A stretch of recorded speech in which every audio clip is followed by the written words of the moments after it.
ನಮಸ್ತೆ, ಬನ್ನಿ ನಾನು ಇವತ್ತು ಮತ್ತೊಂದು ರೀತಿಯ ನೀರ್ ದೋಸೆಯನ್ನು ಮಾಡೋದು ತೋರಿಸ್ತಾ ಇದ್ದೀನಿ. ಇದೇ ಫ್ಲೇವರ್ಡ್ ನೀರ್ ದೋಸೆ. ಈ ನೀರ್ ದೋಸೆ ಹಿಟ್ಟಲ್ಲಿ ನಾವು ಸ್ವಲ್ಪ ತರಕಾರಿ ಹಾಗೂ ಸ್ವಲ್ಪ ಫ್ಲೇವರ್ಸ್ ಅನ್ನು ಹಾಕಿರೋದ್ರಿಂದ ಇದೊಂದು ಸ್ವಲ್ಪ ವಿಭಿನ್ನವಾಗಿರುತ್ತೆ. ಇದನ್ನ ಖಂಡಿತವಾಗಿ ನೀವು ಟ್ರೈ ಮಾಡಿ, ತುಂಬಾ ಚೆನ್ನಾಗಿರುತ್ತೆ.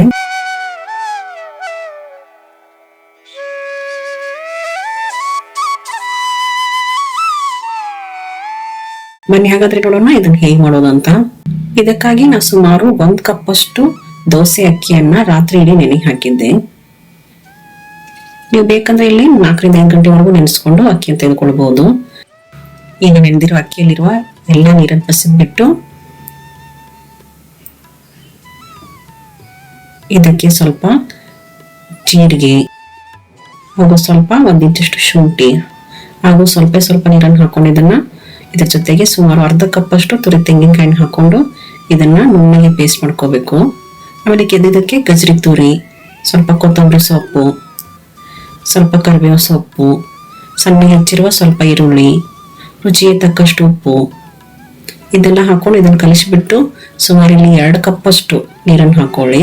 ನೋಡಿ, ನಿಮ್ ಕನ್ಸಿಸ್ಟೆನ್ಸಿ ಹೇಗೆ ಬೇಕೋ ಅಷ್ಟು ನೀರನ್ನು ಹಾಕೊಳ್ಳಿ. ಆದ್ರೆ ನಮ್ ಹಿಟ್ಟು ಮಾತ್ರ ಇದು ನೀರ್ ತರ ಇರಬೇಕು. ನೋಡಿ, ಈ ರೀತಿಯಾಗಿ. ಬನ್ನಿ ಈಗ ದೋಸೆ ಮಾಡ್ಕೊಳ್ಳೋಣ. ಇದಕ್ಕಾಗಿ ಕಾದಿರೋ ಹೆಂಚಿಗೆ ಎಣ್ಣೆನ ಸವರ್ಬಿಟ್ಟು ಸಾವಕಾಶವಾಗಿ ದೋಸೆ ಹಿಟ್ಟನ್ನು ಹಾಕೊಳ್ಳಿ, ಇಲ್ಲಾಂದ್ರೆ ಇದು ಸಿಡಿಬಹುದು. ಆಮೇಲೆ ಮೇಲೆ ಸ್ವಲ್ಪ ಎಣ್ಣೆನ ಹಾಕ್ಬಿಟ್ಟು ಇದನ್ನ ಬೇಯಿಸ್ಬಿಟ್ಬಿಡಿ. ಇದು ಬೇಯಕ್ಕೆ ಸ್ವಲ್ಪ ಟೈಮ್ ತಗೊಳುತ್ತೆ.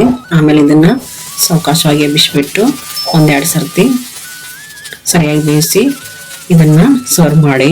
ಇದನ್ನ ನೀವು ಕೊಬ್ಬರಿ ಚಟ್ನಿಯೊಂದಿಗೆ ಅಥವಾ ಕೊಬ್ಬರಿ ಮತ್ತು ಬೆಲ್ಲದೊಂದಿಗೂ ಸರ್ವ್ ಮಾಡಬಹುದು. ಇದನ್ನು ಖಂಡಿತವಾಗಿಯೂ ಟ್ರೈ ಮಾಡಿ ಹಾಗೂ ನನ್ನ ಚಾನೆಲ್ ಅನ್ನು ಸಬ್ಸ್ಕ್ರೈಬ್ ಮಾಡೋದನ್ನು ಮರಿಬೇಡಿ. ಧನ್ಯವಾದಗಳು.